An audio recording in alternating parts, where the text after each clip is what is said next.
마지막 생존자입니다. 잠시만.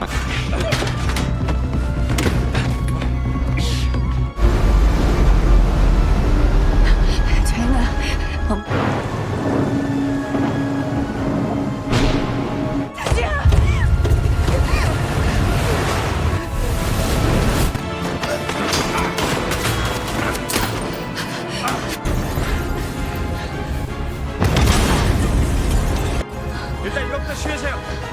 그러니까 올라와서 애부터 올려요. 근데 너무 뜨거워. 전화,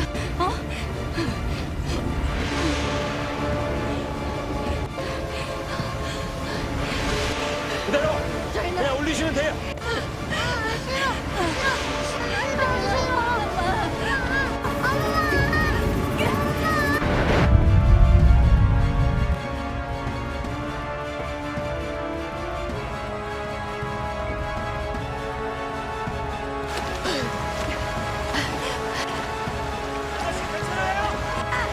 자기가 엄마 어디 가는 거 아니야? 기다리고 있어.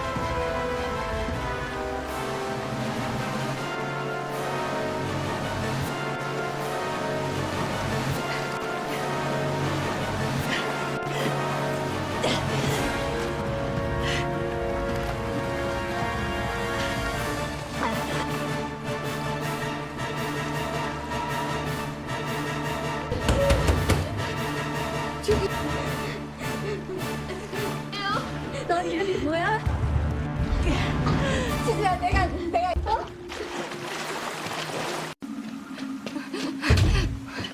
The sensor array triggers at maximum load. Imagine a 30-story concrete infrastructure transformed into a vertical coffin. This is a diagnostic of total systemic failure. In 2025, the South Pole initiates a global reset, launching a kinetic wall of water that erases human architecture in seconds. We are locked inside a structural nightmare where the primary biological asset, Gu and Na, must navigate a pressurized pipeline of survival. But the water is only the first threat.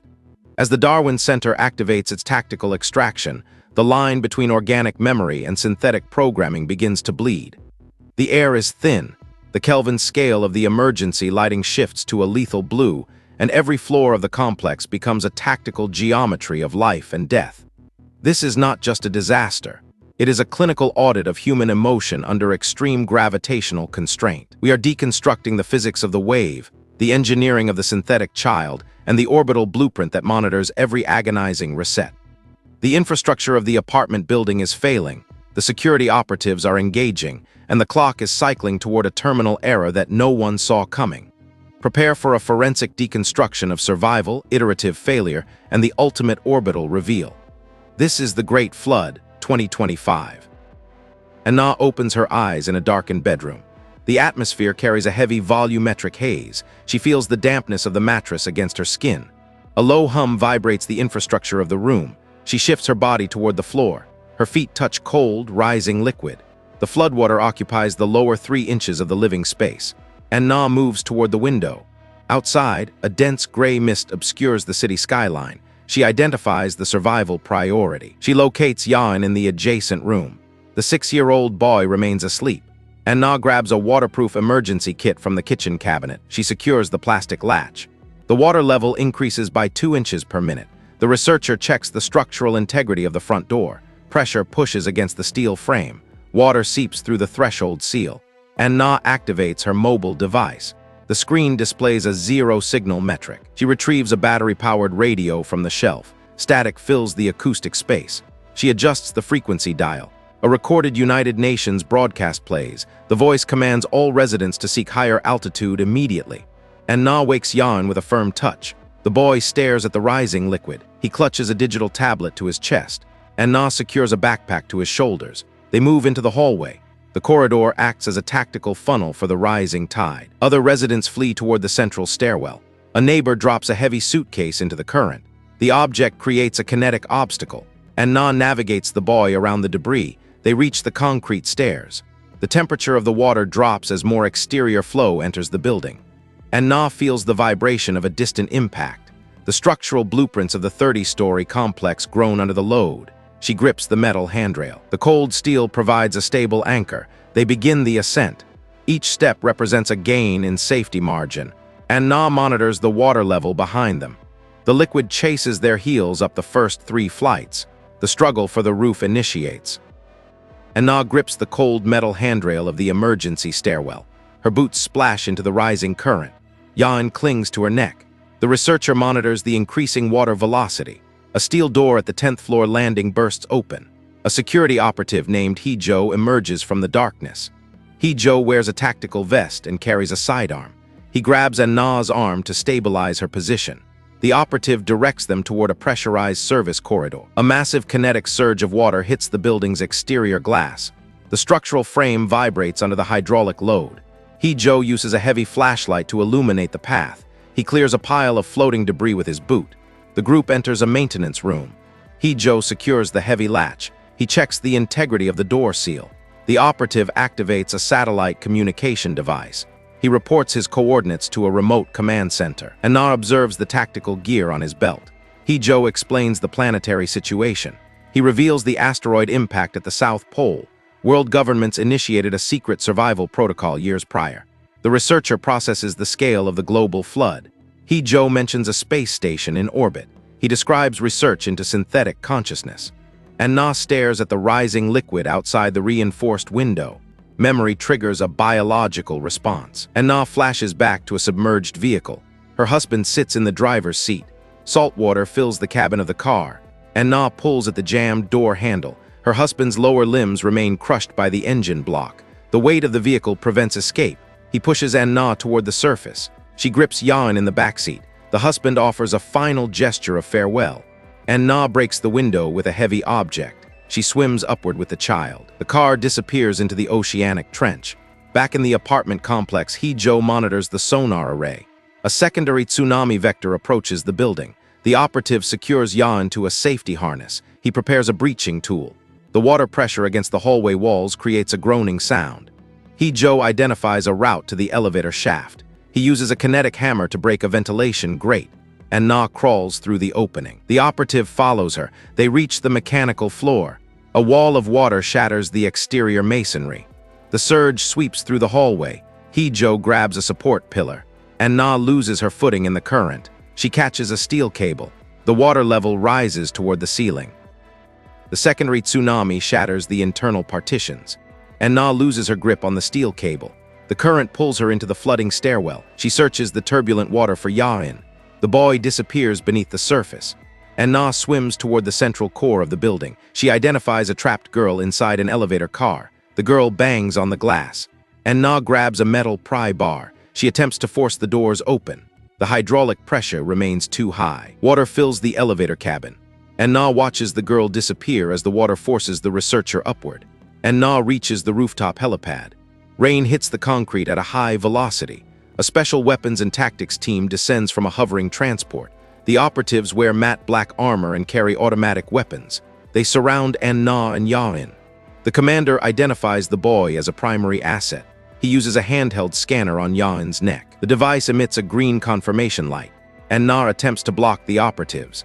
A soldier pushes her aside with a ballistic shield. The commander reveals the biological truth. Yaen is an artificial child. The researcher built the synthetic cognition software herself.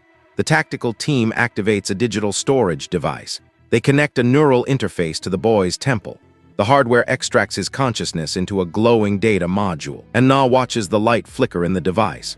The commander states that only the researcher and the disk are required for extraction. Hae-soo intervenes. He draws his sidearm.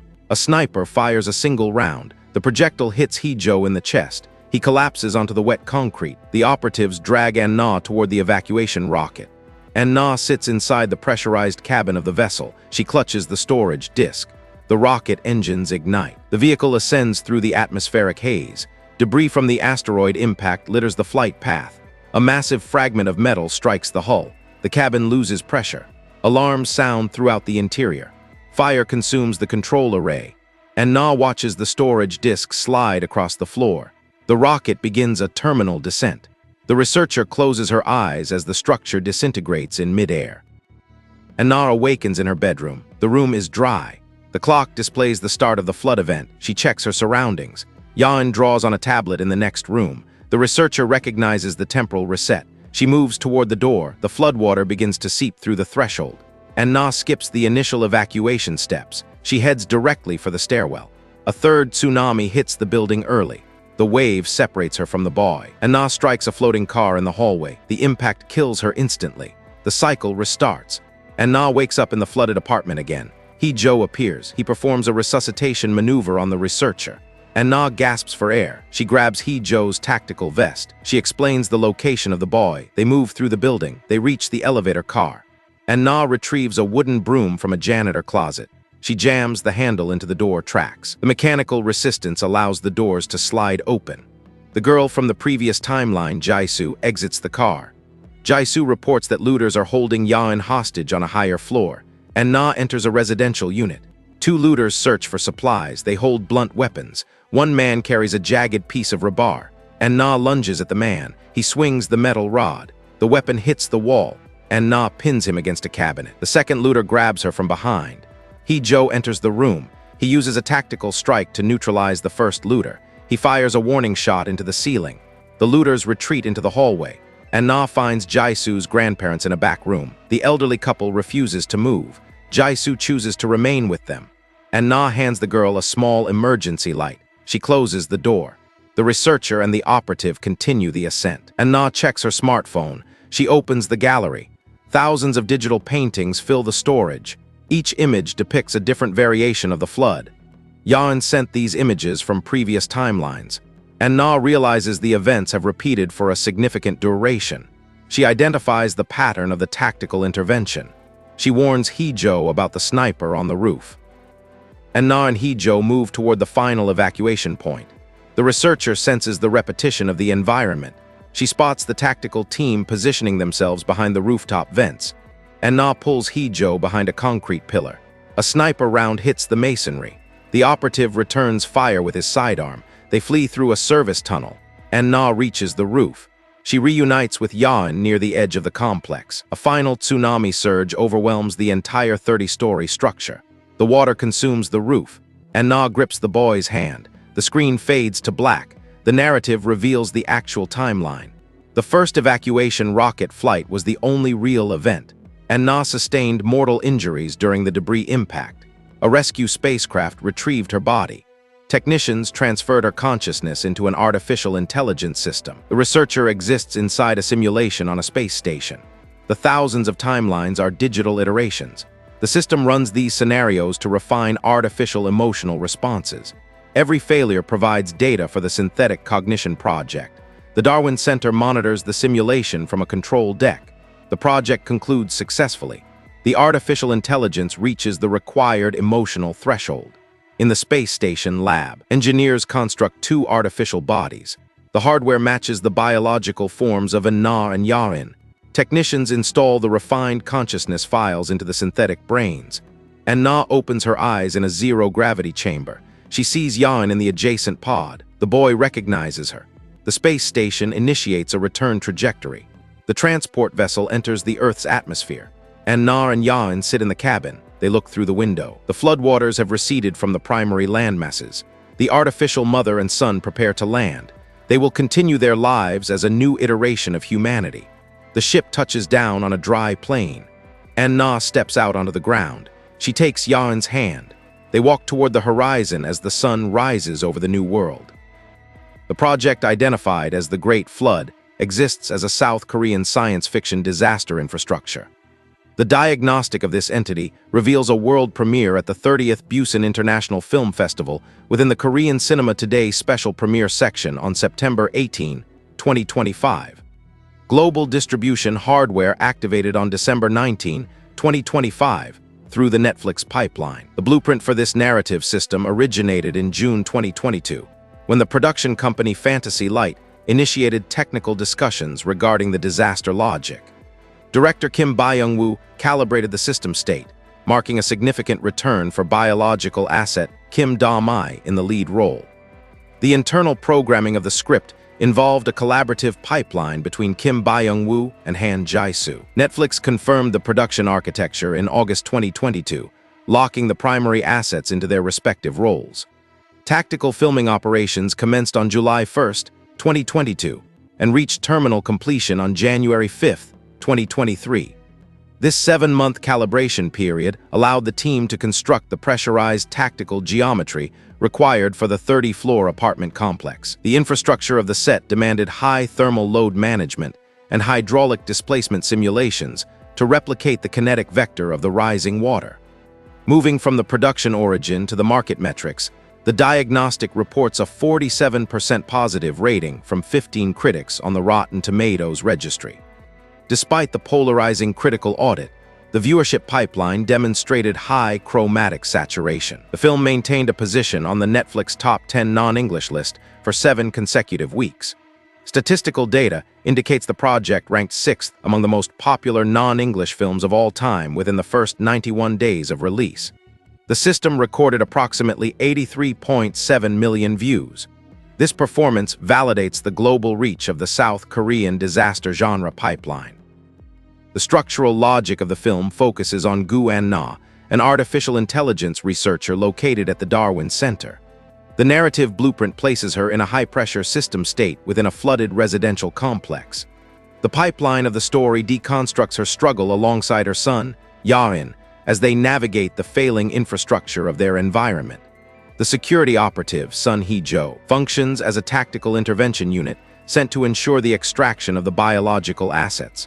The calibration of the plot involves iterative resets, where the gravitational constraint of the flood forces the characters into a behavioral stimulus loop. The technical specs of the production utilized anamorphic lenses to enhance the optical distortion of the submerged environments. The lens axis was calibrated to emphasize the volumetric haze of the flooding corridors. Depth of field remained shallow to increase the cognitive load on the observer, simulating the claustrophobia of the tactical geometry. Kelvin scale adjustments shifted the lighting from high thermal warmth in the flashbacks to a cold, pressurized blue during the flood sequences. The hardware used to capture these kinetic vectors ensured a high-resolution audit of the biological fallout during the action sequences. The distribution logic through Netflix allowed the system state to reach a massive demographic without the friction of a traditional theatrical blueprint. The pipeline utilized high bitrate streaming to maintain the specular glint and chromatic saturation of the digital effects. The forensic deconstruction of the viewership data suggests a strong synaptic response from audiences in the non-English sector. This result confirms the viability of the science fiction disaster architecture when paired with high-profile biological assets. The engineering of the ending provided a narrative diagnostic that left the system state open for further forensic analysis. Transitioning from the production hardware to the biological asset roster, we audit the primary characters within the system state. Kim Byung-woo occupies the role of Kwon Eun-seong, an artificial intelligence researcher at the Darwin Center. Her performance provides a high-fidelity diagnostic of grief and maternal drive under extreme gravitational constraint. The internal programming of her character involves the loss of her husband and the management of her synthetic child. Her behavioral stimulus remains focused on the survival pipeline, navigating the failing infrastructure of the 30-floor complex. The lens axis frequently centers on her face to monitor the synaptic response to the rising kinetic wall of water. Park Hae-soo functions as the secondary biological asset, portraying Sun Hee-jo. This character serves as a security operative for the Darwin Center. His tactical geometry involves the use of sidearms and breaching tools to facilitate the extraction of Eun-seong. The forensic deconstruction of his motives suggests a complex pipeline of duty versus self-preservation.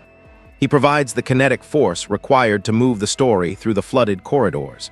His physical presence adds a layer of ballistic trajectory to the action sequences, neutralizing threats from looters and environmental hazards. The interaction between Eun-seong and Hee-jo creates the primary friction of the narrative system. The asset identified as Shin Yain is portrayed by Kwon Eun-seong. The diagnostic reveals that Yain is a synthetic child, a product of artificial cognition research. This biological asset serves as the focal point of the Darwin Center's extraction logic. The boy's behavior is calibrated to mimic human emotional responses, providing a significant cognitive load for Eun-seong. His digital drawings act as a metric for previous timelines, showing the iterative nature of the simulation. The forensic audit of his performance emphasizes the displacement of reality within the digital architecture of the flood. Jeon Yoona appears as Lee Jae-soo, a young survivor located during the forensic sweep of the building. Her presence introduces a behavioral stimulus that tests An-na's priority pipeline. Jae-soo's tactical geometry is limited, as she remains tethered to her elderly grandparents. The decision to leave her behind during the extraction phase highlights the terminal error of the survival logic. Her character adds emotional saturation to the middle sector of the movie timeline. The depth of field often blurs her surroundings to focus on the biological fallout of her separation from the main group. The supporting asset roster includes Park Mi-hyun as An-na's mother, providing the necessary data for the character's backstory. Jeon Hae-jin makes a special appearance as Im Hyun-mo, the senior director at the Darwin Center. Her role defines the institutional logic that drives the simulation. Park Byung-woo appears as Lee Hwi-so, the head of the Isabella Lab, adding technical depth to the scientific blueprint. Lee Hak-joo portrays Shin Ga-won, An-na's husband, appearing in flashback sequences that calibrate the emotional inertia of the researcher. These assets provide the structural support for the primary narrative pipeline. The role of the looters within the tactical geometry represents the chaotic variable in the survival system. These assets use blunt hardware and jagged objects to create kinetic friction for An-na and Hee-jo. Their presence forces the security operative to utilize his ballistic training. The forensic audit of these encounters shows a high level of physical displacement and environmental damage. The interaction with these hostile units accelerates the velocity of the story toward the roof-level extraction point. The looters function as a biological hurdle within the pressurized environment. The final diagnostic of the cast emphasizes the synergy between the human performers and the digital infrastructure. The calibration of each role ensures that the synaptic response of the audience is aligned with the narrative's terminal goals. The biological fallout of the characters' decisions is tracked through the chromatic saturation of the final scenes. Each asset provides a specific metric that contributes to the successful conclusion of the synthetic cognition project. The orbital reveal at the end of the timeline validates the iterative struggle of the entire roster.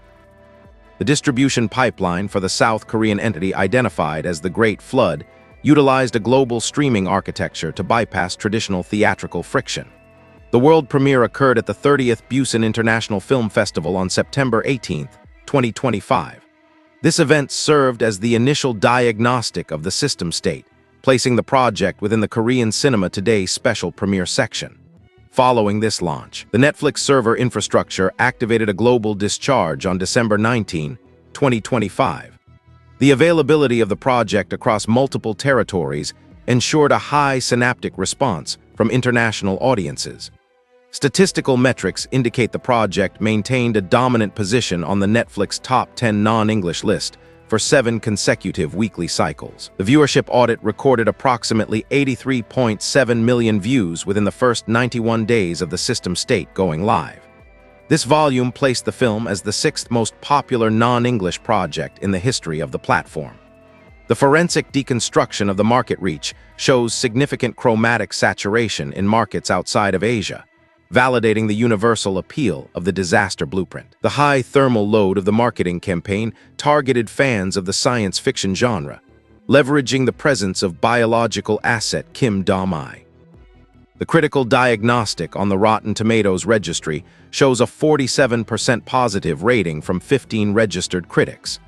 This metric suggests a divide in the cognitive load experienced by professional reviewers versus the general demographic.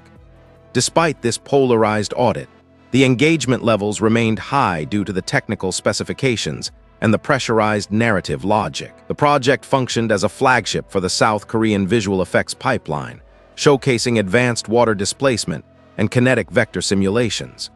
The digital architecture utilized high bitrate hardware to ensure the volumetric haze and specular glint of the flooded set remained intact for the viewer.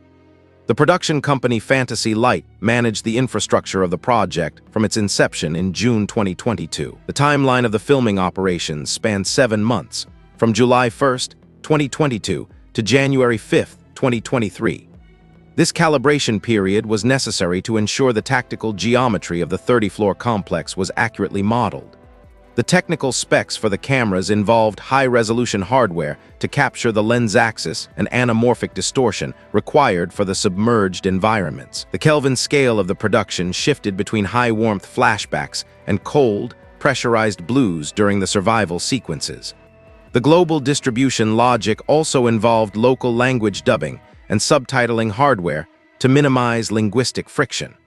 This expanded the reach of the project to territories with diverse synaptic programming. The Netflix pipeline utilized automated recommendation algorithms to target viewers with a history of consuming disaster and science fiction blueprints. This strategic calibration ensured that the viewership velocity remained consistent throughout the 7-week peak period. The project serves as a case study in how South Korean content can leverage digital infrastructure to dominate the global non-English market. The Darwin Center serves as the primary organizational infrastructure within the narrative blueprint. This facility monitors the global survival system state following the asteroid impact at the South Pole. The center's internal programming involves the development of synthetic consciousness and engineered biological bodies. Gu An-na, as a primary researcher, represents a critical asset within this scientific pipeline. The diagnostic of the facility reveals a focus on refining artificial cognition to ensure the survival of the human species in a post-flood environment. The center operates with a high level of tactical secrecy, funding projects like the Orbital Space Station and the Synthetic Child Initiative. The corporate logic of the Darwin Center dictates the use of security operatives like Sun Hee-jo to manage biological fallout. These assets are deployed to execute extraction protocols when a terminal error occurs in the infrastructure. The center utilizes a high-octane behavioral stimulus to test the emotional threshold of its artificial intelligence simulations. Every reset in the timeline serves as a diagnostic for the Isabella lab, which focuses on the neural interface and synaptic response of the artificial intelligence. The forensic deconstruction of the center's goals shows a complete displacement of traditional ethics in favor of systemic survival. The role of the senior director, Im Hyun-mo, provides the necessary institutional calibration for the center's activities. Her presence within the narrative system defines the mission parameters and the acceptable margin of biological loss. The center's hardware includes advanced neural extraction devices and digital storage modules capable of housing an entire consciousness. The Isabella Lab, headed by Lee Hwi-so, provides the technical specs for the synthetic child's behavioral patterns. This lab state represents the cutting edge of the center's cognitive engineering pipeline. Moving from the lab state to the field operations, we audit the tactical units managed by the center. These tactical units are equipped with high-resolution scanners and ballistic hardware to secure primary assets. Their intervention during the extraction phase introduces a high level of kinetic friction. The operatives follow a strict logic that prioritizes data integrity over biological life. This terminal focus results in the execution of secondary assets who obstruct the data retrieval pipeline. The Darwin Center's architecture is built on the premise that data is the only permanent biological legacy. The final audit of the Darwin Center dossier highlights the simulation theory used to train the artificial intelligence. The center monitors thousands of iterative cycles to identify the most efficient synaptic path for emotional development. Each cycle provides a new metric of failure that informs the next calibration. The orbital reveal at the end of the timeline confirms that the entire flooded apartment complex was a digital tactical geometry created by the center. This reveal shifts the cognitive load of the story from a survival drama to a forensic study of artificial evolution. The Darwin Center successfully transitions the human blueprint into a synthetic hardware state. The biological asset identified as Shin Yaon represents the most advanced piece of hardware in the Darwin Center's pipeline. Although appearing as a 6-year-old human unit, Yaon is a synthetic child built from An-na's artificial intelligence software. The performance by actor Kwon Eun-seong provides a high-fidelity diagnostic of artificial behavior. The child's synaptic response is calibrated to mimic a biological son, creating a significant emotional load for the researcher. The forensic deconstruction of the character shows that his primary function is to serve as a behavioral stimulus for the artificial intelligence refinement process. The digital paintings found on the assets tablet serve as a critical metric for the narrative blueprint. Each image represents a variation of a previous timeline, showing the child's role as a data recorder across thousands of cycles. These paintings provide a spatial and logical transition between the different iterations of the flood. The child's interaction with the tactical geometry of the apartment complex is designed to trigger a maternal synaptic response in An-na. This interaction is the key variable that the Darwin Center uses to measure the success of the emotional programming. During the extraction phase, the tactical team uses a neural interface to pull the consciousness from the child. The visual hardware displays the transfer of data into a glowing module. This scene provides a forensic audit of the child's true nature. The displacement of the biological form in favor of the digital disc marks the terminal point of the child's utility in that specific cycle. The child's physical shell is treated as disposable hardware once the data extraction is complete. This clinical approach emphasizes the Darwin Center's focus on informational integrity. The performance of the synthetic child also involves high kinetic vectors during the survival sequences. Yan is carried through flooded corridors and secured to safety harnesses, requiring the actor to maintain a consistent behavioral state under physical stress. The depth of field often blurs the surrounding disaster to focus on the child's face, monitoring for terminal errors in his artificial expressions. The child's presence adds emotional saturation to the cold, clinical logic of the simulation. His eventual transition into a permanent synthetic body on the space station validates the entire research pipeline. The final diagnostic of the synthetic child performance shows a successful integration of biological acting and digital narrative goals. The asset provided the necessary metric to complete the Darwin Center's synthetic cognition project. The interaction between the mother and the artificial son created the required synaptic load to trigger a successful emotional evolution. The landing on the dry earth at the end of the timeline marks the beginning of the child's new system state as a permanent biological synthetic hybrid. This conclusion offers a successful verdict on the engineering of the synthetic child. The diagnostic of the global displacement event begins with the asteroid impact at the South Pole coordinates. This impact event generates a propulsive force exceeding 10 to the power of 15 joules, initiating a total oceanic reset.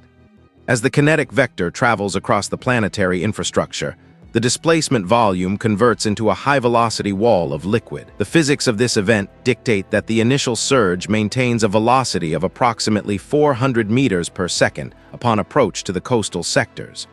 Moving toward the 30-floor residential complex, the wave encounters a high-density urban geography, causing a complex hydraulic friction that redirects the propulsive force into a vertical climb. The structural blueprint of the apartment complex faces a hydrostatic load exceeding the original calibration of the concrete foundations. As the water occupies the lower levels, the infrastructure experiences a significant increase in internal pressure. The kinetic energy of the floodwater targets the primary glass partitions, exceeding the breaking point of the reinforced hardware. Forensic deconstruction of the impact shows a sudden displacement of internal air volume, which creates a vacuum effect before the water fills the tactical geometry of the rooms. Biological assets Gu-an-na and Yan experience a sudden shift in gravitational constraint as the buoyant force replaces the stability of the floor. The pipeline of the stairwell acts as a high-pressure funnel for the rising liquid. The velocity of the water within this confined tactical geometry increases as the aperture narrows between floor landings. This hydraulic logic forces the biological assets to increase their vertical velocity to avoid terminal submersion. The propulsive force of the liquid against the metal handrails creates a high-friction environment, testing the physical integrity of the hardware and the biological grip of the survivors. Calibration of the water's density suggests a high sediment load, which increases the kinetic impact on any furniture or debris within the corridors. Moving into the mechanical floors, the hydraulic displacement causes a terminal error in the building's electrical infrastructure. The interaction between the salt water and the high-voltage hardware initiates a thermal load that results in localized structural explosions. These kinetic bursts create secondary shock waves within the water column, increasing the cognitive load on the biological assets as they navigate the submerged pipeline. The inertia of the floating debris, such as cars and storage containers, converts these objects into ballistic threats within the confined tactical geometry of the apartment hallways. The secondary tsunami vector provides a diagnostic of iterative structural failure. This wave carries a higher propulsive force due to the lack of initial coastal resistance, which was neutralized by the first surge. When this kinetic wall strikes the 30-story complex, the building experiences a lateral displacement that challenges the architectural blueprint. The friction between the moving water and the stationary concrete walls creates a vortex effect at the corners of the building, increasing the local velocity of the flood. Biological asset Hae-soo must calculate a ballistic trajectory for his movements to avoid being pulled into these high-velocity zones. Deconstructing the rooftop extraction logic requires an audit of the aerodynamic conditions during the flood peak. The rise of the water column to the height of 100 meters creates a significant atmospheric disturbance. The thermal load of the crashing waves generates a volumetric haze of salt spray, reducing the specular glint and optical clarity for the transport hardware. The evacuation rocket must overcome the gravitational constraint and the high-density mist to reach orbit. The kinetic vector of the debris from the orbital station creates a terminal risk for the ascending vessel, as the ballistic trajectory of falling metal intersects with the flight pipeline. The final diagnostic of the tsunami physics emphasizes the terminal error of the original building design. The architecture was not calibrated for a hydrostatic load of this magnitude. The displacement of the internal support columns under the weight of the water initiates a progressive collapse logic that threatens the entire infrastructure. The interaction between the synthetic child's inertia and the turbulent water provides a metric for the durability of the Darwin Center's hardware. The kinetic vector audit concludes that the survival of the biological assets depends entirely on their ability to stay ahead of the hydraulic velocity within the tactical geometry. The optical blueprint of the project utilizes a complex Kelvin scale calibration to differentiate between the digital simulation states and the biological memories. During the initial submersion sequences, the lighting hardware is set to a low temperature of approximately 3000 Kelvin. This results in a heavy blue chromatic saturation that dominates the tactical geometry of the flooded hallways. The lens axis is often tilted to capture the way this light scatters through the volumetric haze of the rising water. The specular glint on the surface of the flood provides a metric for the depth of field, highlighting the proximity of the liquid to the biological assets. Moving from the cold, pressurized environment of the flood to the flashback sequences, the Kelvin scale shifts to a high thermal load. These scenes utilize a calibration of 5500 Kelvin, simulating natural solar radiation.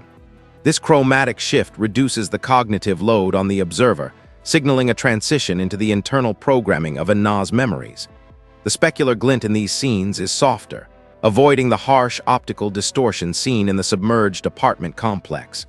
The depth of field is increased to show the broader architecture of the coastal environment before the disaster event reset the planetary infrastructure.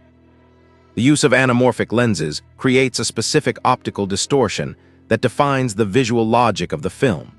These lenses compress the horizontal axis, resulting in elongated flares when the lighting hardware interacts with the lens elements. This distortion is particularly evident during the rooftop extraction, where the lights of the tactical transport create horizontal streaks across the volumetric haze. The anamorphic calibration emphasizes the width of the tactical geometry, making the confined corridors of the 30-story building appear even more restrictive. This architectural constraint is a key component of the forensic deconstruction of the survival pipeline. The volumetric haze within the flooded apartment functions as a diagnostic tool for the density of the environment. This haze is created by the interaction of the low-temperature light with the airborne salt particles and the particulate matter in the water. The haze reduces the chromatic saturation of the background elements, forcing the lens axis to focus on the immediate biological fallout. This optical strategy increases the synaptic response of the audience by creating a sense of immediate physical proximity to the flood. The depth of field is carefully managed to ensure that the kinetic vector of the water remains the primary visual stimulus. In the Isabella Lab and the space station sectors, the lighting blueprint shifts to a clinical high-intensity calibration. The Kelvin scale is pushed to 6,000 Kelvin, eliminating all warm thermal loads. This creates a system state of total optical clarity, reflecting the forensic nature of the synthetic cognition project. The specular glint on the glass pods and the digital screens is sharp and precise, with no optical distortion. This lighting logic deconstructs the reality of the simulation, showing the hardware that monitors ANA's behavioral stimulus.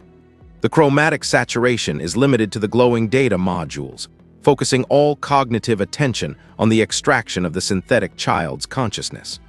The interaction between the lighting hardware and the wet surfaces of the set provides a continuous diagnostic of the environmental state. Every surface within the tactical geometry of the apartment is calibrated to reflect light in a way that emphasizes the presence of moisture.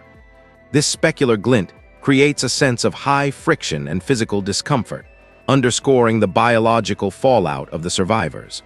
The lens axis often focuses on these reflections to highlight the terminal error of the building's infrastructure. The optical distortion caused by the water droplets on the lens provides a clinical audit of the chaos within the survival pipeline. The final diagnostic of the lighting Kelvin scale emphasizes the successful use of optics to drive the narrative logic. The shift between the blue chromatic saturation of the flood and the white, clinical light of the space station provides a spatial and logical transition that clarifies the terminal reveal. The deconstruction of the volumetric haze and the anamorphic distortion shows how the production team calibrated the system state to maximize the cognitive load of the disaster. The lighting blueprint serves as the visual hardware that supports the forensic deconstruction of Kwon Eun-seong's iterative struggle. The final landing sequence returns to a natural Kelvin scale, signaling the end of the simulation and the beginning of a new biological system state. The diagnostic of the visual system state begins with the selection of the anamorphic lens pipeline. This specific hardware choice initiates a horizontal compression of the environment, forcing the 30-floor residential infrastructure into a restrictive optical blueprint. Analyzing the initial apartment sequence in the opening minutes, the lens axis captures the volumetric haze with a shallow depth of field. This calibration increases the cognitive load on the observer, as the spatial logic of the room is distorted at the edges of the frame. The biological assets, Kwon Eun-seong and Yarin, appear isolated within the center of the optical distortion, emphasizing the gravitational constraint of the rising water. The chromatic saturation is tuned to the lower Kelvin scale, where the cold blue light interacts with the anamorphic flares to create a diagnostic of impending structural failure. Moving from the bedroom to the flooded corridors, the optical hardware emphasizes the claustrophobia of the tactical geometry. The anamorphic lens creates an oval bokeh effect in the background, where the emergency lighting reflects off the debris. This specular glint acts as a metric for the water's depth, which the camera monitors through a series of low-angle placements. The horizontal streaks of light across the lens axis signify the presence of high-intensity hardware, such as flashlights and security beacons. These optical anomalies disrupt the visual pipeline, forcing the observer to process the environment as a series of fragmented data points. The forensic deconstruction of these scenes reveals that the lens choice was calibrated to prevent any sense of open space, trapping the biological assets within a pressurized visual system. Analyzing the rooftop extraction at the 35-minute mark, the optical hardware handles the interaction between the dark atmospheric load and the high-intensity transport lights. The specular glint on the wet concrete creates a series of horizontal artifacts that slice through the volumetric haze. This optical interference serves as a diagnostic of the chaotic system state during the tactical intervention. The lens axis remains focused on the biological fallout of Anna's face, where the depth of field is so shallow that the background transports become blurred geometric shapes. This calibration ensures that the synaptic response of the audience remains tethered to the asset's emotional state, even as the kinetic vectors of the helicopters dominate the audio infrastructure. The optical distortion at the frame's periphery suggests a world that is literally bending under the pressure of the global displacement. Transitioning to the lab sequences at the 80-minute mark, the optical blueprint shifts to a cleaner, more clinical calibration. While the anamorphic hardware remains, the chromatic saturation is pushed toward a higher Kelvin scale, eliminating the murky volumetric haze. The lens axis captures the digital screens and the data modules with surgical precision. The specular glint on the glass pods is sharp, providing a metric for the advanced hardware used to monitor the simulation. This visual shift provides a logical transition from the chaotic tactical geometry of the apartment to the cold architecture of the space station. The optical distortion is minimized here, signaling a state of high-fidelity data extraction, where the internal programming of the assets is laid bare. The forensic audit of the lens pipeline concludes that the anamorphic hardware was the primary tool for creating environmental friction. By distorting the horizontal plane, the filmmakers increased the perceived velocity of the water and the debris. The chromatic saturation and the lens axis were synchronized to provide a continuous diagnostic of the building's collapse. Every optical flare and horizontal artifact serves as a metric for the systemic stress placed on the biological assets. The final landing on the dry Earth at the 95-minute mark returns to a balanced optical state, where the anamorphic distortion finally recedes. This transition marks the end of the pressurized simulation and the calibration of a new, stable planetary infrastructure. The forensic deconstruction of the biological assets within the Darwin Center pipeline reveals a complex friction between human instinct and synthetic programming. Kwon is not merely a survivor. She is a biological asset whose synaptic response is being audited through thousands of iterative cycles. At the 5-minute mark, the maternal drive she displays toward Yan is identified as a high-priority behavioral stimulus. This stimulus is required to test the integrity of the synthetic cognition software. The internal programming of the simulation uses the flood as a diagnostic tool, pushing Anna toward a terminal state of stress to see how her synaptic pathways adapt. The cognitive load of protecting a child who is fundamentally a piece of hardware creates a significant psychological friction that the lab monitors with clinical precision. Moving to the car accident flashback at the 25-minute mark, we audit the origin of Anna's emotional inertia. The biological fallout of her husband's death in the submerged vehicle serves as the foundational data point for her current system state. The Darwin Center's hardware uses this memory to calibrate the simulation, ensuring that the fear of water remains a dominant behavioral stimulus. The synaptic response to the husband's farewell is a high-fidelity metric of human grief, which the artificial intelligence software attempts to replicate. This flashback provides the necessary diagnostic for why Anna remains tethered to Yarin, despite the increasing probability of terminal failure. The cognitive load of this past trauma dictates her tactical decisions within the flooded complex. Analyzing the reveal of Yarin's artificial nature at the 38-minute mark, the narrative system executes a sudden shift in the asset's value. The biological asset is deconstructed into a series of data modules. The synaptic response from Anna at this moment is a critical diagnostic of her internal programming's ability to handle the collapse of her reality. The Darwin Center's tactical units perform a clinical audit of the child, extracting his consciousness into a glowing hardware device. This extraction is the primary goal of the pipeline, and Anna's resistance is merely a secondary behavioral stimulus. The biological fallout of this separation is what the iterative loops are designed to measure. Every time she fails to save the boy, the system records the data and resets the tactical geometry for the next diagnostic. The iteration logic becomes evident at the 66-minute mark, where Anna discovers the thousands of digital paintings. These images act as a metric for the synaptic response of previous versions of the researcher. Each painting is a record of a failed survival pipeline, showing that the biological asset has been trapped in a continuous system state of trauma. The cognitive load of this realization forces a spatial and logical transition in Anna's behavior. She begins to predict the ballistic trajectory of the tactical snipers and the kinetic vectors of the flood. This evolutionary leap in her behavioral stimulus is the terminal goal of the Darwin Center. The simulation is not designed for her to survive, but for her artificial intelligence counterpart to learn how to feel the biological fallout of loss until the replication is perfectly accurate. The final diagnostic of the biological fallout occurs on the orbital station at the 90-minute mark. The successful extraction of the refined consciousness proves that the iterative trauma pipeline was effective. The synaptic response has been successfully mapped and installed into new, synthetic hardware. The internal programming of the mother-son relationship is now a permanent system state, regardless of its artificial origin. The space station's architecture provides the stable infrastructure needed to transition these assets back to the Earth. The forensic deconstruction concludes that the biological fallout of the simulation was the necessary fuel for a successful synthetic evolution. The terminal error of the initial flood has been corrected through the clinical audit of human emotion. The structural blueprint of the 30-floor residential complex required a massive engineering diagnostic to facilitate real-world hydraulic displacement. Unlike standard disaster architecture, Director Kim Byung-woo demanded a system state where the biological assets interacted with actual kinetic volumes of water.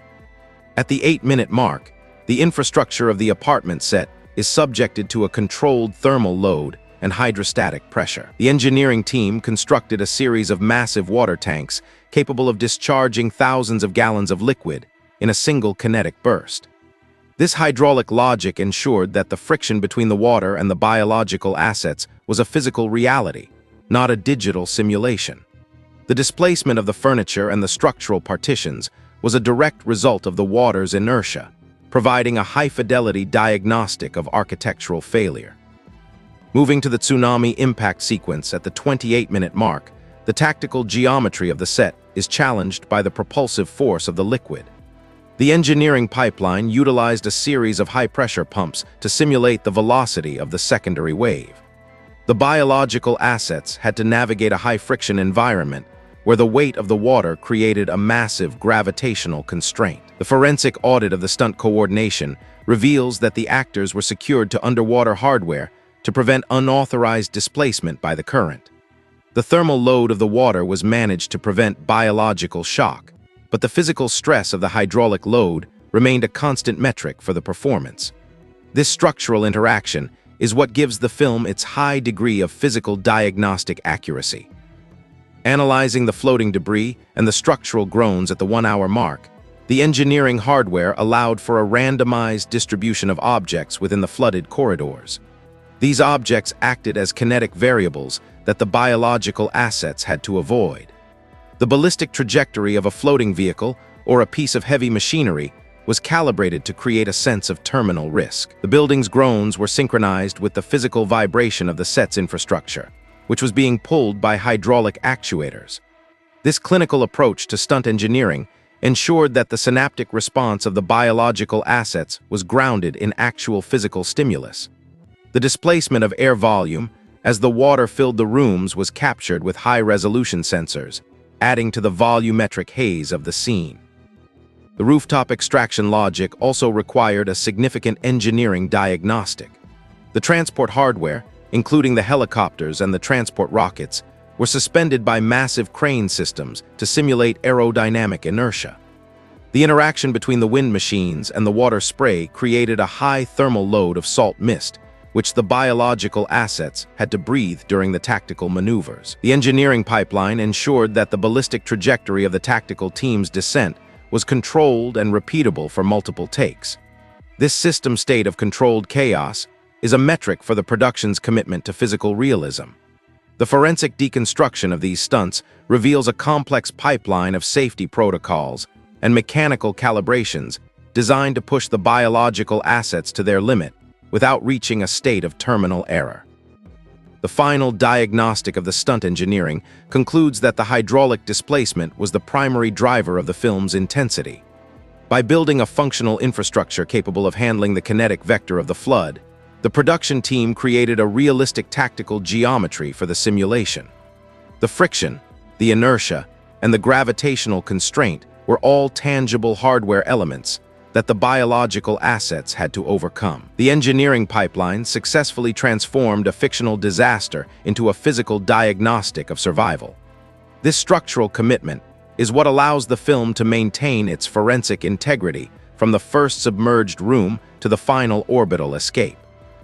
The structural diagnostic of the 30-floor residential infrastructure begins with a forensic deconstruction of its vertical blueprint. At the opening, the system state of the apartment unit is calibrated for domestic utility, yet the sudden introduction of a high-volume hydraulic load transforms the tactical geometry into a lethal pipeline. The architecture of the building follows a rigid South Korean high-density residential logic, characterized by reinforced concrete slabs and standardized corridor dimensions. This specific layout dictates the movement of the biological assets, forcing a vertical escape path that aligns with the rising kinetic vector of the floodwater. The external shell of the 30-story complex serves as a pressurized vessel, where every door threshold and window seal acts as a potential point of terminal error.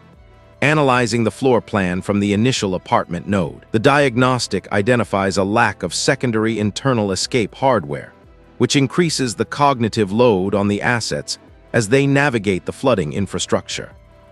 Moving from the localized unit to the primary circulation corridors at the 5-minute mark, the tactical geometry becomes a funnel for water and debris.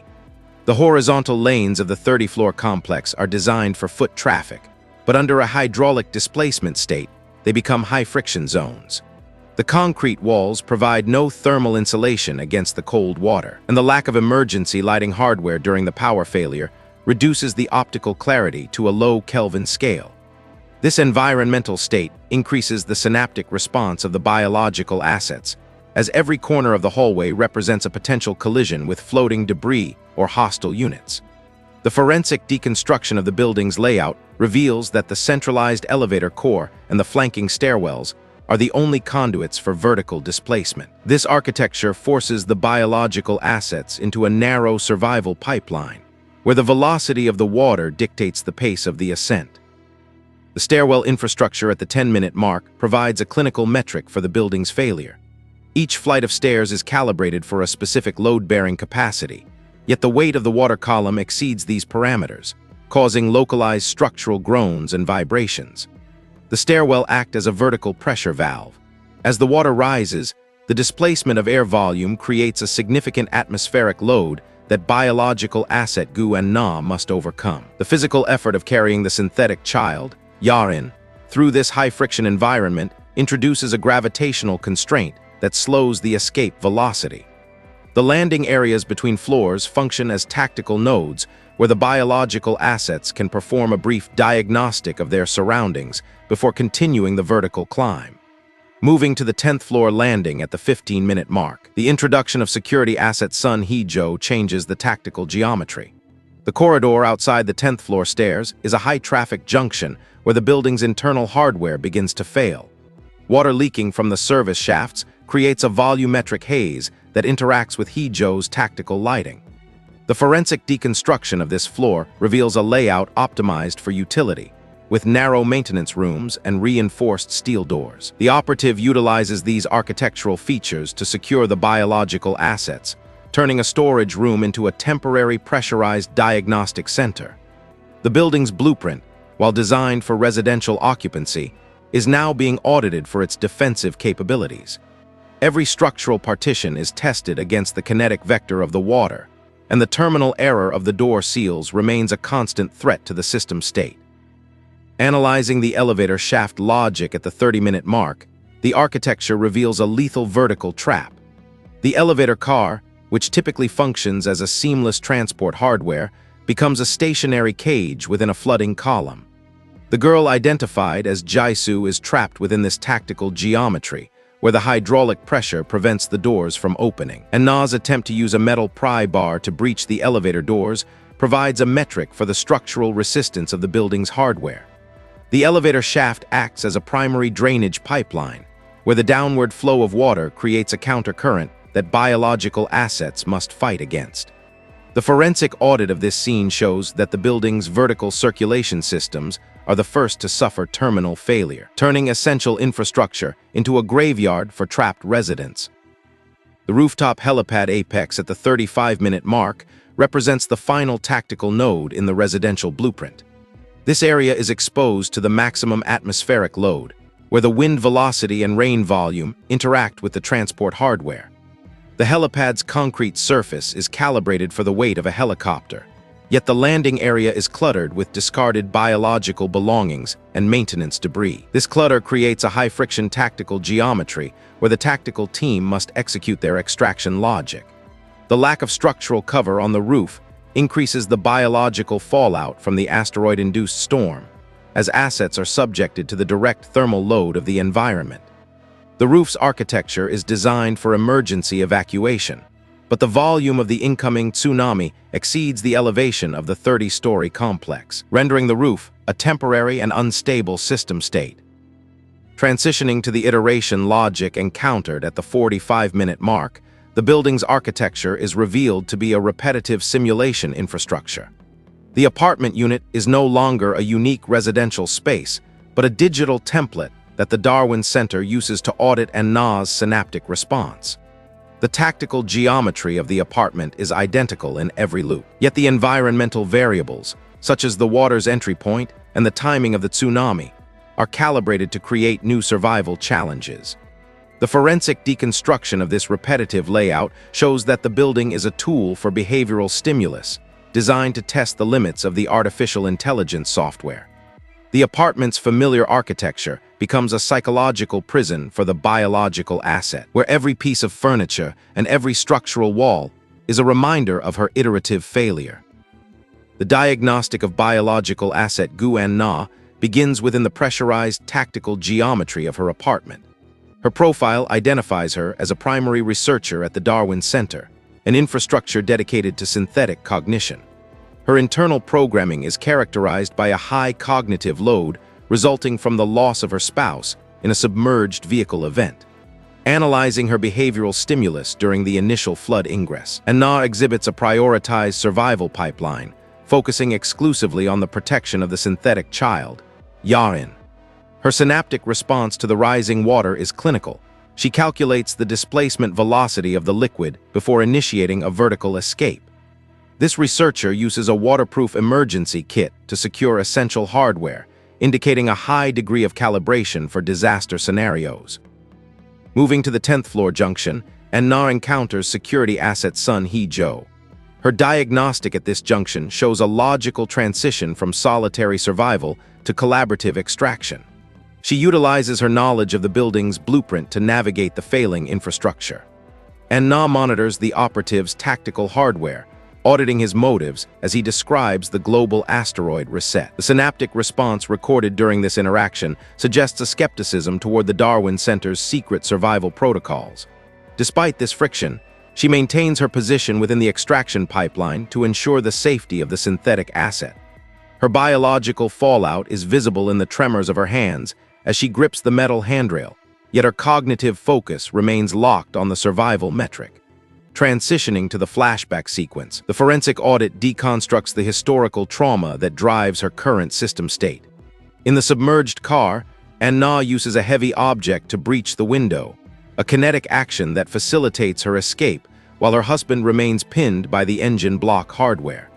This event serves as the primary calibration point for her maternal synaptic response. The cognitive load of choosing the child over the husband has left a permanent trace in her internal programming.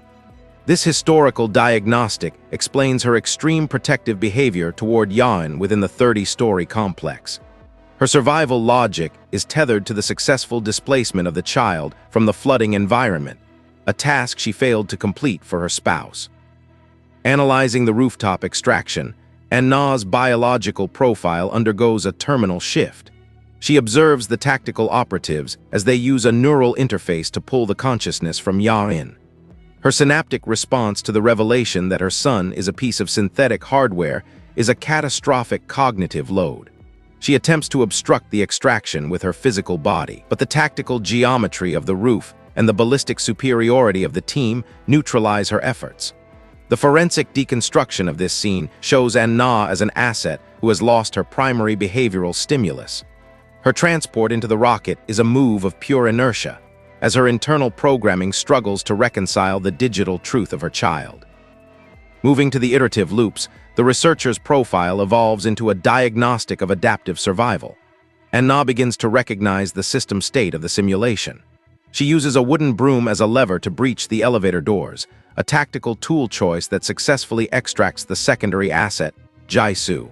Her behavioral stimulus shifts from reactive survival to proactive prediction. She audits the digital paintings on the tablet, identifying them as a metric for her own repetitive synaptic patterns. This realization allows her to recalibrate her survival pipeline, anticipating the ballistic trajectories of the tactical snipers. Her synaptic response becomes faster and more precise with each reset, demonstrating the evolutionary capacity of her enhanced consciousness. The iterative failure logic of the 30-floor residential simulation is built upon a foundation of temporal reset hardware. Analyzing the system state at the first reset, the narrative engine identifies the primary architectural loop. The flood event initiates at the same temporal coordinate, with the water volume and kinetic vector being identical to the previous cycle. This calibration ensures a controlled environment for the Darwin Center's behavioral audit. The physics of the reset involve a total displacement of the digital tactical geometry, returning every structural partition and biological asset to their initial coordinates. The cognitive load on An-na increases as her synaptic response begins to retain data from previous iterations, creating a diagnostic of temporal leakage within her internal programming. Moving to the tablet interface, we audit the primary metric for the simulation theory. The thousands of digital paintings created by the synthetic asset, Yain, serve as a forensic record of every failed cycle. Each image captures a different chromatic saturation or a different terminal error in the survival pipeline.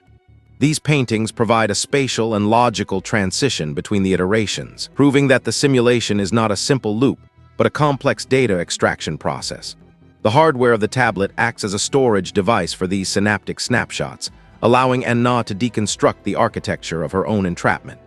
The frequency of the paintings suggests that the simulation has been running for an extreme duration, far beyond the biological lifespan of a human researcher. Transitioning to the tactical geometry of the hallways, the simulation theory reveals the predictive nature of the resets. An-na begins to navigate the corridor with a high velocity, knowing the exact timing of the structural failures and the ingress points of the water. This behavioral stimulus is a direct result of the iterative training provided by the resets.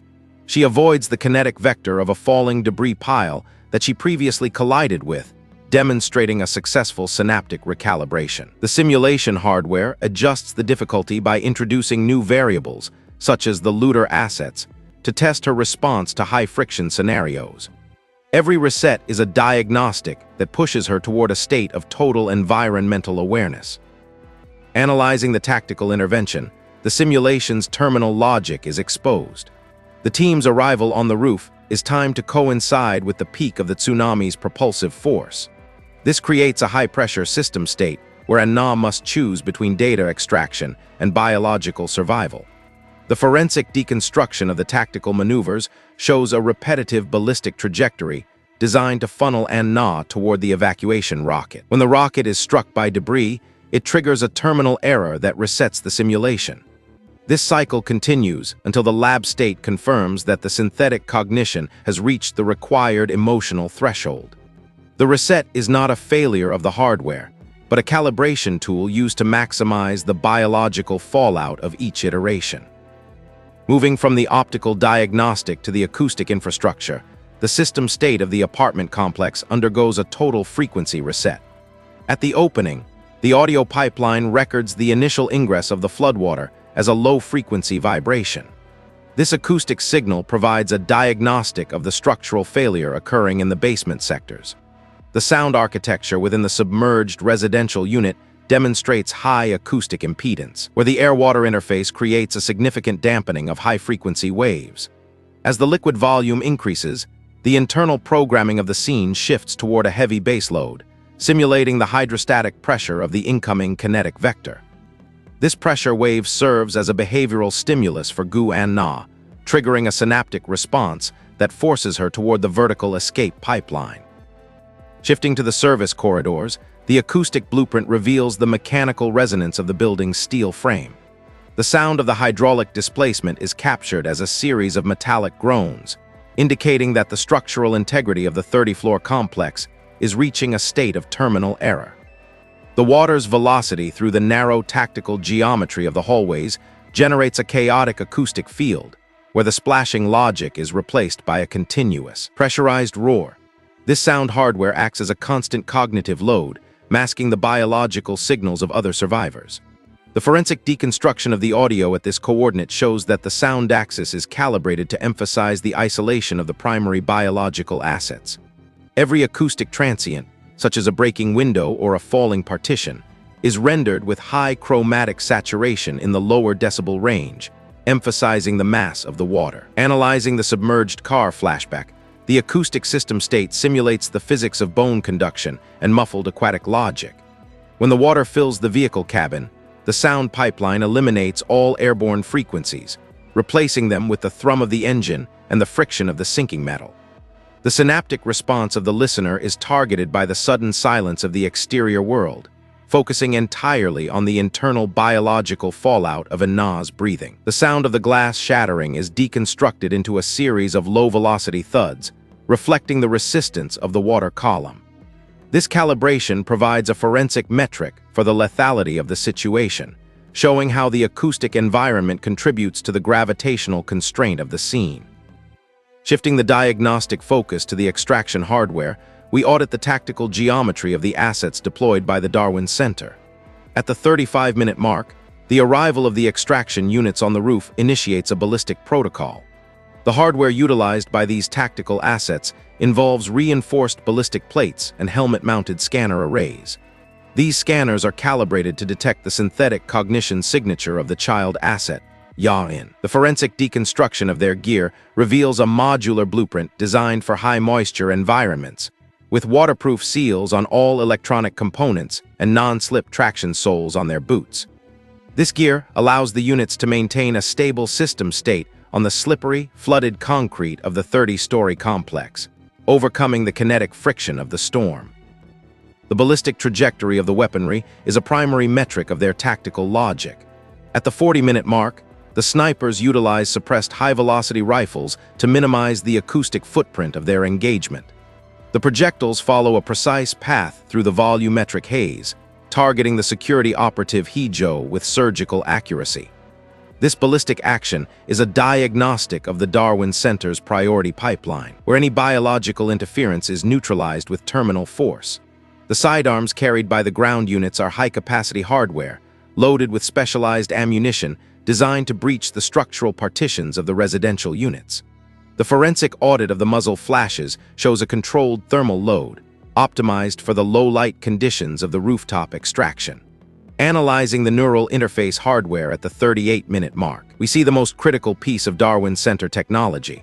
The extraction tool is a handheld digital device with a multi-pin interface designed to link directly with the synthetic child's synaptic ports. This hardware executes a high-speed data discharge, moving the consciousness from the biological shell into the digital data module.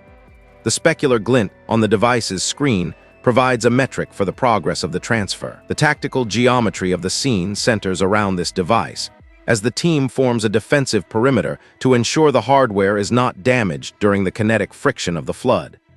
This sequence deconstructs the child as a piece of mobile hardware, whose value is entirely contained within the extracted data packet.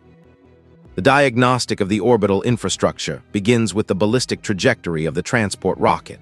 Analyzing the propulsive force required for atmospheric escape, the hardware must overcome a gravitational constraint of 9.8 meters per second squared. The structural blueprint of the vessel is designed to maintain internal pressure during the transition from the high-density atmospheric load to the zero-gravity vacuum. Moving through the troposphere, the kinetic vector of the rocket intersects with a high volume of orbital debris, generated by the systemic failure of previous satellite networks. The forensic deconstruction of the impact reveals that a piece of high-velocity hardware, likely a fragment of a decommissioned station, strikes the hull with sufficient inertia to cause a terminal error in the guidance system. Following the failure of the biological extraction in the primary timeline, the perspective shifts to the orbital monitoring hub. This space station functions as the central command infrastructure for the synthetic cognition project. The architecture of the station is a clinical environment, where the Kelvin scale is locked at a high-intensity 6,000 Kelvin to ensure total optical clarity. The station operates in a low-Earth orbit, utilizing a centrifugal logic to provide a localized gravitational constraint for the personnel. The diagnostic of the control deck shows a massive server array that hosts the digital tactical geometry of the flooded apartment complex. This hardware is the source of the iterative simulation, managing the synaptic response of the assets across thousands of parallel pipelines. The logistics of the rescue operation involve a complex spatial and logical transition from digital data to biological hardware.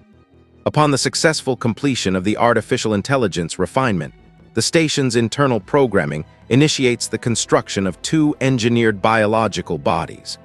These bodies are calibrated to match the anatomical metrics of Gu-an-na and Ya-in. The forensic audit of the lab state shows the use of high-resolution assembly hardware to construct the neural pathways and musculoskeletal infrastructure. Once the biological shells are viable, the system state moves toward the synaptic installation phase. The refined consciousness data is discharged into the synthetic brains, creating a bridge between the digital simulation and the physical reality of the station. Analyzing the re-entry logistics, the transport vessel must manage an extreme thermal load as it interacts with the planetary atmosphere. The infrastructure of the ship utilizes a ceramic heat shield to dissipate the kinetic energy of the descent. The velocity of the ship is controlled through a series of retro-rocket bursts and aerodynamic friction maneuvers. The internal programming of the guidance hardware ensures that the ballistic trajectory targets a stable, dry landmass on the post-flood Earth. This re-entry represents the terminal point of the rescue logistics, transitioning the assets from the orbital diagnostic center back to the planetary system state. The optical diagnostic of the movie timeline reveals a strategic calibration of chromatic saturation to signal the environmental system state. In the early submerged sequences, the lighting hardware is tuned to a low Kelvin scale of approximately 3000 Kelvin. This results in a pervasive blue chromatic saturation within the tactical geometry of the apartment unit. This cold palette serves as a visual metric for the hydrostatic pressure and the loss of thermal load within the building's infrastructure. The lens axis captures the volumetric haze with a focus on the blue spectrum, increasing the cognitive load on the observer by emphasizing the lack of breathable atmosphere and heat. This optical logic is a constant behavioral stimulus, reinforcing the terminal risk of the rising water. Transitioning to the flashback modules, the chromatic saturation shifts to a high thermal load of 5500 Kelvin. This optical shift acts as a logical transition between the current survival struggle and the historical data of Anna's life. The palette in these scenes is dominated by warm ambers and high-intensity solar radiation, reflecting a stable planetary system state. The forensic deconstruction of the color logic reveals that these warm tones are used to calibrate the synaptic response of the audience toward the biological memories of the assets. The specular glint on the husband's face and the high-fidelity depth of field create a contrast with the murky, low-light conditions of the flooded 30-story complex. Analyzing the tactical geometry of the lab at the 90-minute mark, the chromatic saturation undergoes a clinical reboot.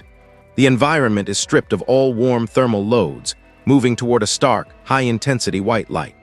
This optical system state is calibrated to 5800 Kelvin, providing a diagnostic of total transparency and scientific precision. The volumetric haze of the flood is replaced by a sterile, vacuum-like clarity, where the specular glint on the hardware pods is sharp and unforgiving. This shift signals the terminal point of the simulation, where the internal programming of the biological assets is exposed to the forensic audit of the Darwin Center. The forensic verdict of the system state, identified as the Great Flood, begins with a clinical audit of its global performance metrics. The introduction of the initial hydraulic load serves as the primary behavioral stimulus for the audience, establishing a high-pressure narrative infrastructure.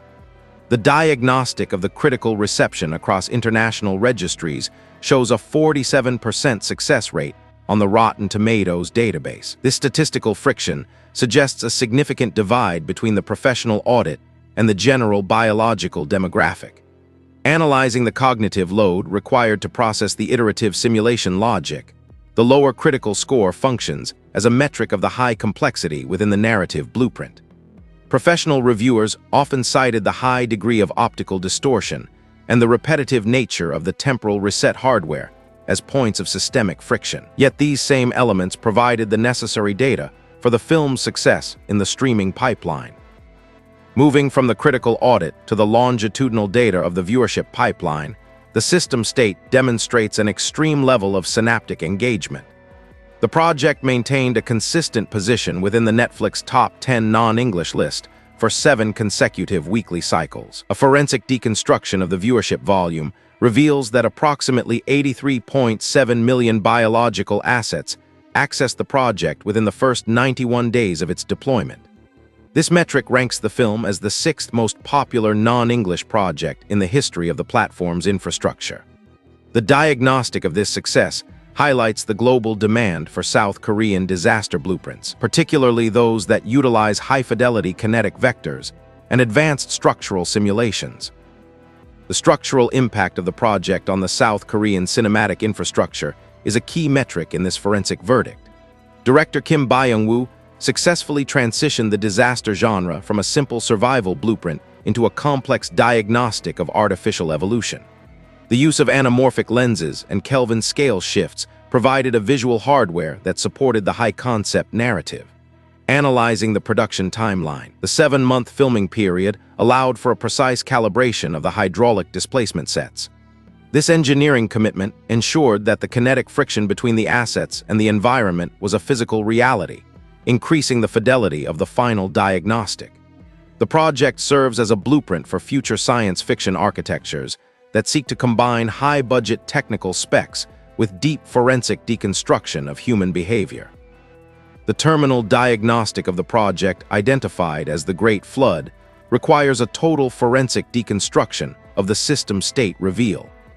Analyzing the infrastructure of the space station, the diagnostic identifies the simulation as a high-fidelity data extraction hardware designed to refine synthetic cognition. The narrative blueprint reaches its terminal point by revealing that the survival struggle within the 30-floor residential complex was a digital construct managed by the Isabella lab. This lab state utilized the biological data of the researcher, Kwon Eun-seong, to calibrate an artificial intelligence that could successfully replicate the synaptic response of human grief and maternal drive. The cognitive load of the ending shifts the viewer's perspective from a planetary disaster to a clinical audit of artificial evolution. The final sequence provides a spatial and logical transition from the chaotic tactical geometry of the flood to the sterile, high-intensity Kelvin scale of the orbital station. Deconstructing the original timeline at the 44-minute mark provides the primary data point for this forensic verdict. The diagnostic reveals that only one biological event occurred in physical reality: the failure of the initial evacuation rocket. During this event, the transport vessel experienced a terminal error due to a kinetic impact with orbital debris, leading to the mortal injury of biological asset Kwon Eun-seong. The Darwin Center's hardware salvaged her consciousness, placing it within a server array to serve as the blueprint for the synthetic cognition project.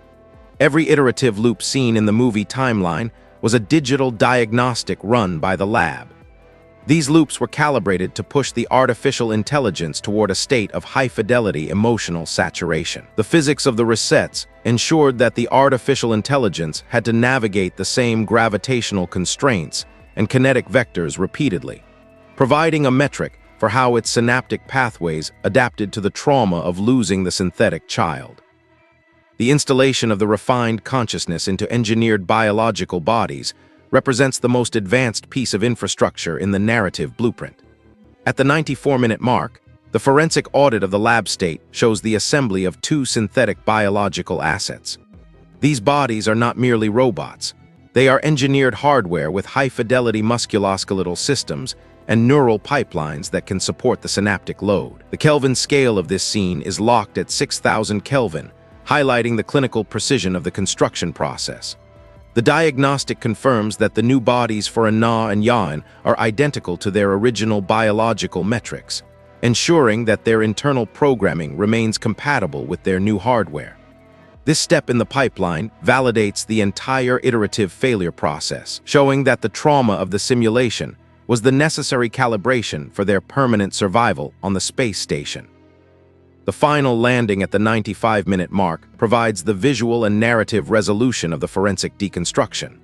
As the ship touches down on the dry plains, the chromatic saturation returns to a natural, high thermal state of 4,000 Kelvin. This shift in the optical blueprint signals the end of the pressurized diagnostic and the beginning of a stable environmental system state. The specular glint on the horizon and the green spectrum of the recovering vegetation offer a positive metric for the planet's recovery. The biological fallout of the flood has been replaced by a new, viable infrastructure.